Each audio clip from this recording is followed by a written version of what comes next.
Welcome. I'm your host, Dustin, and man, is it good to be back over here talking to you guys. Took the last couple weeks off to kind of get things ready for the live show that happened this week, and the actual Q&A of that will be coming out very, very soon. But wow, I've missed it. I missed coming over here, talking movies, and just all things horror, essentially.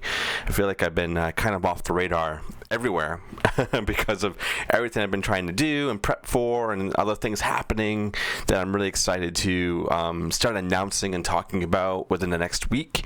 But today we're here to talk about a new film that just dropped on Screenbox. I did have a screener for this. I just didn't have a chance to get to it beforehand, so why not record it the day of release and put it out same day so you guys know what to go and watch, what you're getting yourself into, and how I felt about it. We're going to be talking about the new film that has dropped on Screenbox, Life of Belle, which is a found footage film that some sources say it came out last year, some sources are saying it came out this year.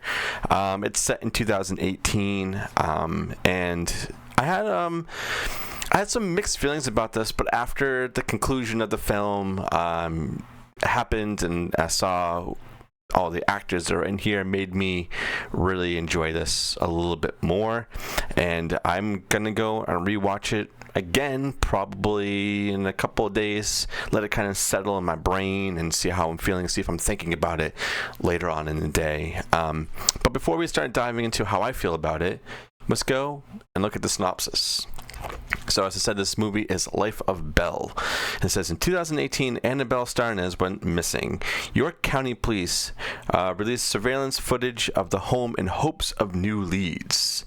So that's what IMDb says, and let's go to Rotten Tomatoes to see if there's anything else.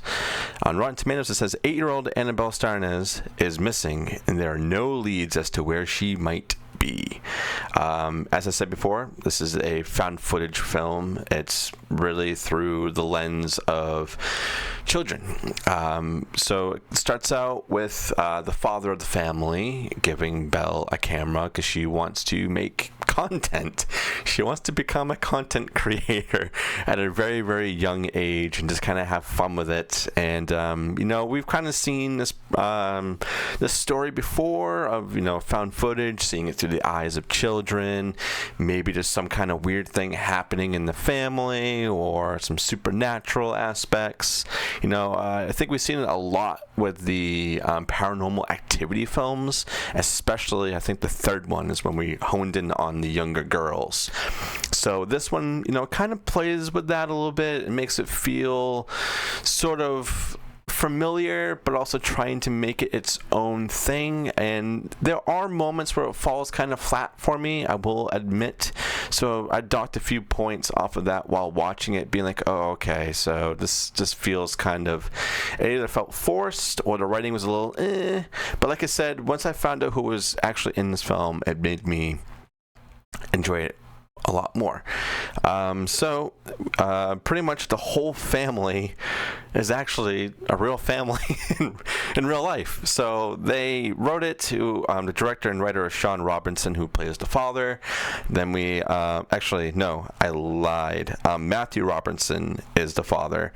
And then we have Sarah Mae Robinson, who's the mother, Saren Robinson, who's Belle, and Zachary Robinson as Link. I imagine, I don't know if there's any kind of details on this. I imagine Sean Robertson has to be part of the family somewhere. Maybe it's the father, like the actual father of the father, or a cousin, or who knows. But it's in the realm of an actual family being a real family in this movie, which I think adds to the authenticity of it more.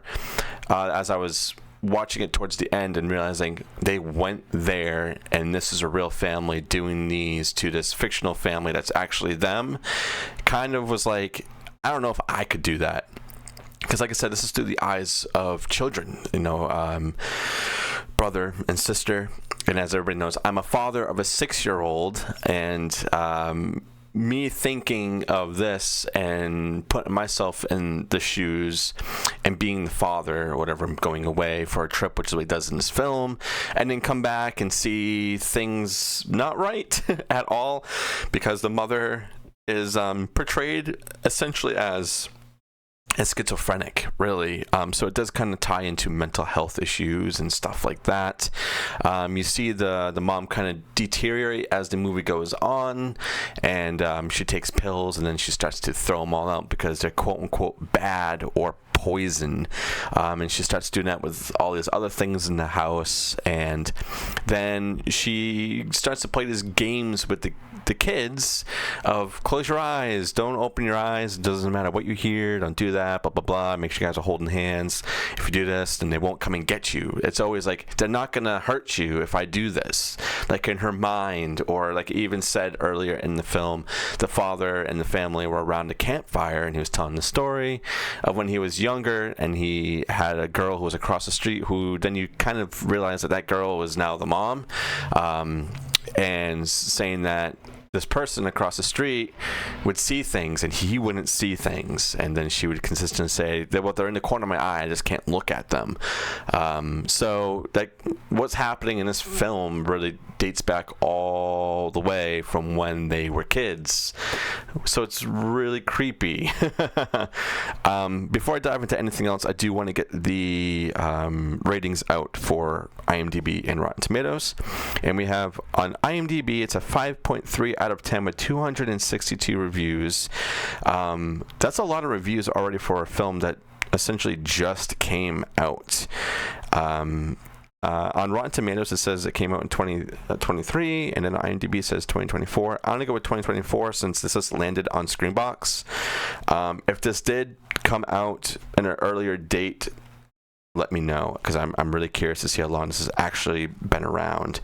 And on Rotten Tomatoes, there's no critic and there's no audience score because it's just that fresh.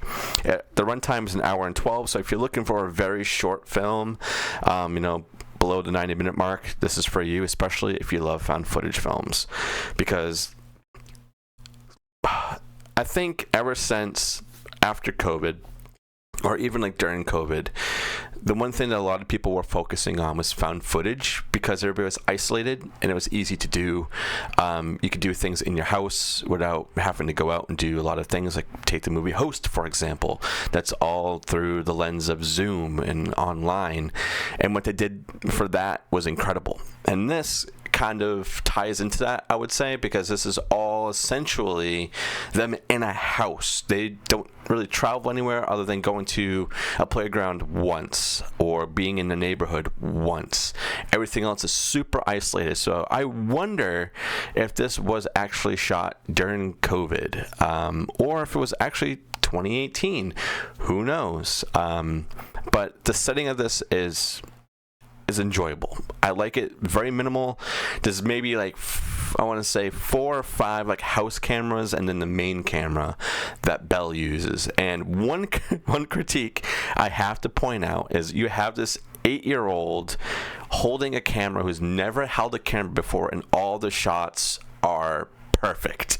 I feel like if you wanted to make this a little bit more authentic, you'd want things out of frame and weird, because I think that would have added to the creepiness or just the overall tone of things being off, with things out of focus, because even when she puts things down, it's like completely perfect. I think they could have played with that a little bit more, instead of keeping everything super lined up perfect, things are in frame.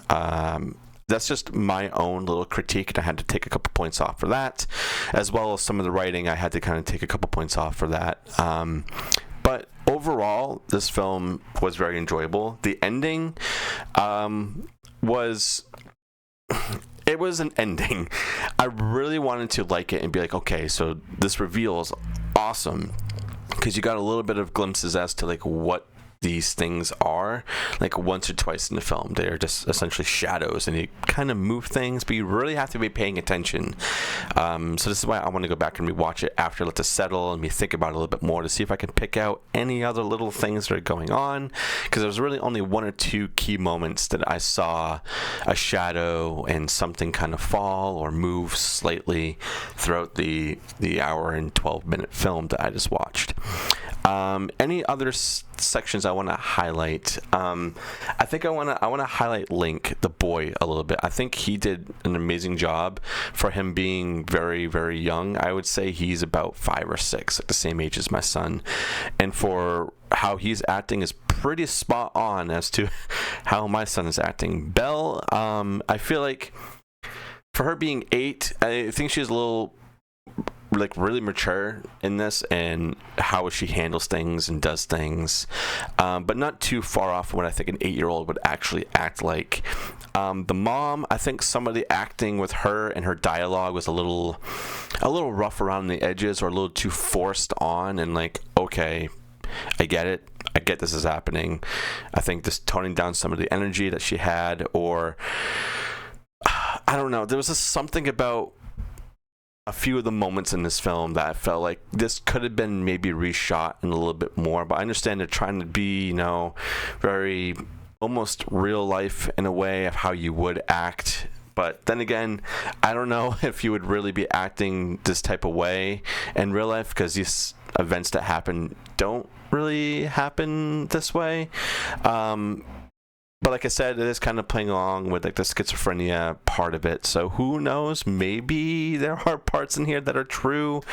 But it's a good film overall. I'd say definitely go check this out. If you got Screenbox, go check this out. It just dropped today. I think that this would end up on an essential list of mine for the Screenbox movies, because like I said, there's so much on there, and everything that they drop I have to go through and really like pick out, okay, can this go on an essential picks list? And this one for sure, especially if you're a fan of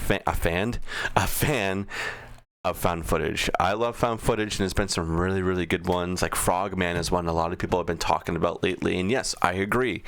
That film is fucking phenomenal. And this film, I think, with a few tweaks and maybe like some reshots on things, or just kind of framing things a little bit differently, I think this could be way better. But for me, on a scale out of 1 to 10, I would probably give this a 6.5. I think that's probably pushing it up there.